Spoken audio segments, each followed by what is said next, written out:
안녕하세요. 대한행정사입니다. 우리 사회에서 음주운전은 더 이상 면죄부가 주어지지 않는 중범죄로 인식되고 있습니다. 음주운전으로 처음 적발되더라도 가벼운 벌금형 선고로 사건이 마무리되는 비중은 점점 줄고 있으며 이회 적발 시에 가중처벌이 이루어지는 음주운전 이진아웃 제도가 부활함에 따라 음주운전에 대한 처벌 역시 강화되고 있다는 사실, 우리 사회의 태도가 변화하였음을 나타낸다고 할 수 있습니다. 2018년 윤창호 사건이 발생하고 많은 국민들이 주치운전에 대한 처벌 기준이 강화되어야 한다고 3진 아웃 제도에서 음주운전 2진 아웃으로 바뀌게 되었지요. 법이 개정되기 전에는 3회 이상 운전자에게 가중처벌이 내려졌지만 지금은 2회 적발되는 운전자부터 가중처벌이 실시됩니다. 이것이 2진 아웃 규정입니다. 하지만 2020년 헌법재판소에서 윤창호법에 대한 문제가 있다고 판단위원을 결정하게 됩니다. 당시 5년 사이 입원 걸린 운전자와 15년 사이 입원 걸린 운전자가 동일한 처벌을 받는 것은 맞지 않다고 판단하였습니다. 10년에서 15년이라는 시간을 상습 운전자라고 보기 어렵다는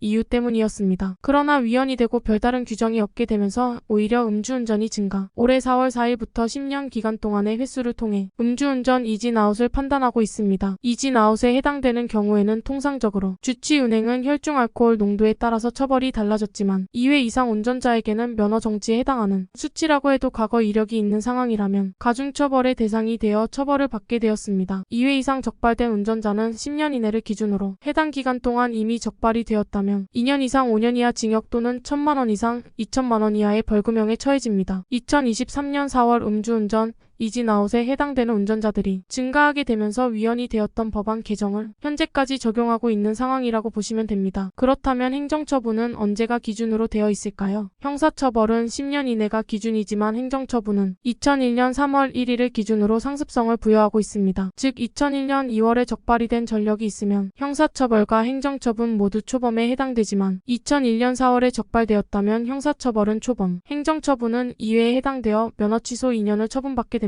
이렇게 이진 아웃에 대한 처벌은 높은 상황인데요. 그렇기 때문에 반드시 사건 초기 경찰 조사 단계부터 양형 자료를 준비하여 형사처벌에 대한 선처를 요구하고 행정심판을 통한 면허 취소 구제를 신청해야 합니다. 누구나 실수는 할 수 있지만 이것이 반복이 된다면 그에 따른 책임도 당연히 지셔야 합니다. 가장 좋은 방법은 술을 마시고 운전을 하지 않는 것이 가장 좋지요. 그러나 지금 이 영상을 시청하고 계시는 분들이라면 재범의 확률이 높을 것입니다. 여러분 자신이 누구보다 잘 알고 계실 거라 생각합니다. 여러분이 어떤 잘못을 저질렀는지 말입니다. 하마터면 많은 사람들과 여러분 본인의 소중한 생명까지 사라질 수 있는 일이었습니다. 지금 처벌 위기에 놓인 분이라면 이 사실을 알고 계실 것입니다. 어쩌면 억울하다고 생각할 만한 사정이 있을 수도 있지만 결국 잘못을 저질렀다는 사실은 부정할 수 없을 것입니다. 그리고 잘못에 대한 처벌을 완전히 면피할 수 없다는 것 또한 알고 계실 것입니다. 그럼에도 다시 기회를 받을 수 있도록 가벼운 처벌이 내려지기를, 조금이라도 선처를 받기를 바라실 것입니다. 그러니 여러분 스스로 반성하셔야 합니다. 다시는 정말 삼진아웃까지 가지 않겠다고 약속해야 합니다. 그래야만 희망을 볼 수 있습니다. 진지한 반성이 형을 감경하는 요소입니다. 반드시 처벌이 약해지는 것은 아니지만 지금 같은 상황이라면 가능한 한 유리한 점을 주장해야 합니다. 현 상황에서는 무죄를 다투기엔 상당히 어려운 일입니다. 혈중 알코올 농도와 재범이라는 너무나 확고한 장애물이 눈앞에 있기 때문입니다. 최대한 처벌을 줄이기 위해 선처를 구해야 합니다. 많은 분들이 음주운전 이진 아웃은 면허 구제는 힘들 거라고 생각을 하시지만 개개인의 상황과 사유에 따라 면허가 구제가 될 가능성은 충분하기 때문에 이를 놓쳐서는 안 됩니다. 연령, 생활환경, 이번 사건에서의 혈중 알코올 농도와 운전한 거리, 범행 상황 등에서 유리한 양형 요소가 있다면